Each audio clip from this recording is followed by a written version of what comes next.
The station is very manufactured. It's a little antiseptic as a base layer, but then the characters kind of humanizing that and expressing their personalities on top of it is what a lot of like what you find is about. So the signs being kind of like, you know, the crew having fun and making jokes for their own amusement, I think is totally appropriate here.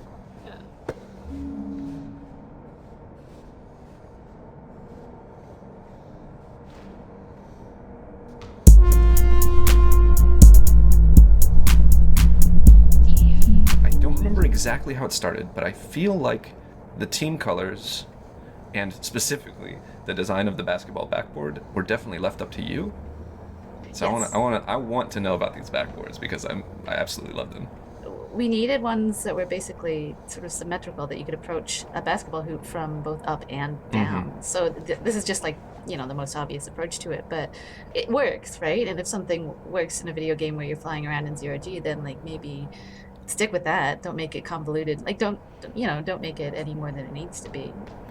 I also tested this so much that I could make, I could make a 3-pointer from, you know, the other side of the hub, which I don't think it's a skill I can do something else with, but I'm still kind of proud about it. You know. Yeah, well, I can't shoot for beans, so I'm glad someone can.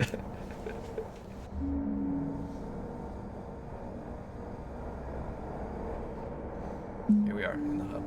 Yeah. It's big. It is very big.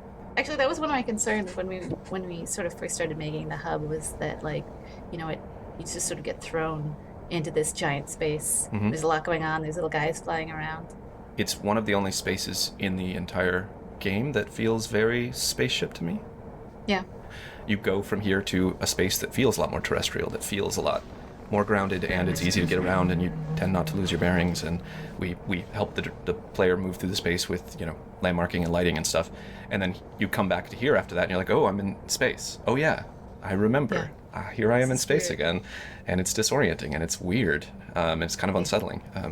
I think that kind of works about it because you're not playing the game in here, and the game isn't really about getting from A to B. So it's really kind of playing basketball. It's playing basketball, and it's also kind of, I always felt like this part was just kind of an intermission in the game.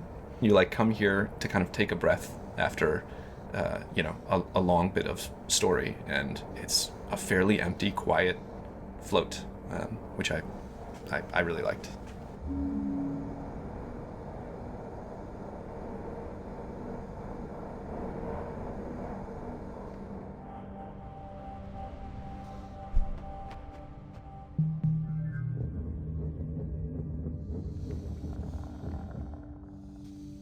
So, you really miss it, huh?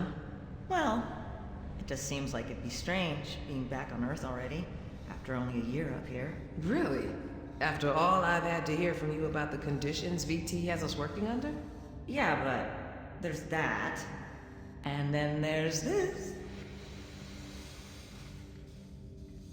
Yeah, I'll miss it. I can't blame you.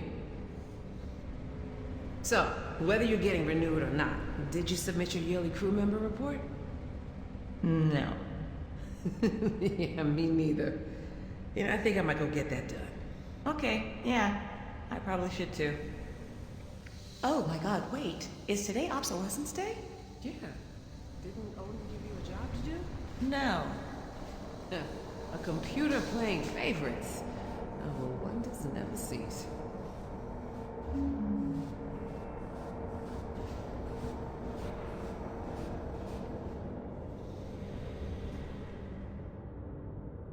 So, zero G controls.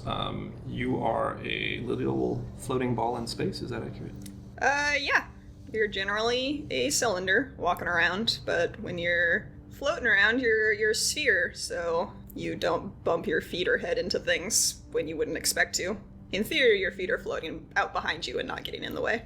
So you're not a long tube. No, you're just a sphere. Superman. Okay. Yeah. All right. That would be even worse to program. I believe it. Because you're a perfect ball, and because you're a pretty small ball, you can actually dunk yourself through the basket. You don't get points for that, though. No points. No points. That should be a Chivo. Yeah, we missed it somehow. Just skulls. That's amazing.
All right, so the advertisements you see in the transfer shaft are advertising the Ventura Spelt vacation homes, and I got to illustrate them. They're really fun. I'm usually doing animation and stuff, so this is kind of like a fun little task. Oh yeah, yeah. So when I was working on Tacoma, like at sort of in my free time, I would just like record a bunch of music, and Steve, the idea for the transfer ad kind of came online, and Steve was like, oh, we need like a jingle for this, and I was like, oh man, I thought to myself, I wrote a really like obnoxious like corporate Muzaki sounding thing like 3 days ago. This will be perfect. So I like rearranged some things, and I was like, I think this is terrible enough to be elevator music and tell the story of like this corporation sort of, you know, licensing this terrible song to put in this elevator and make people listen to.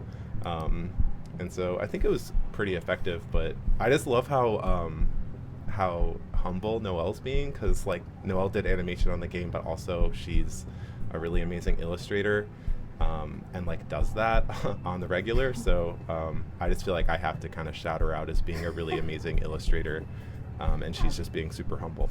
Thanks, Patrick. Yeah.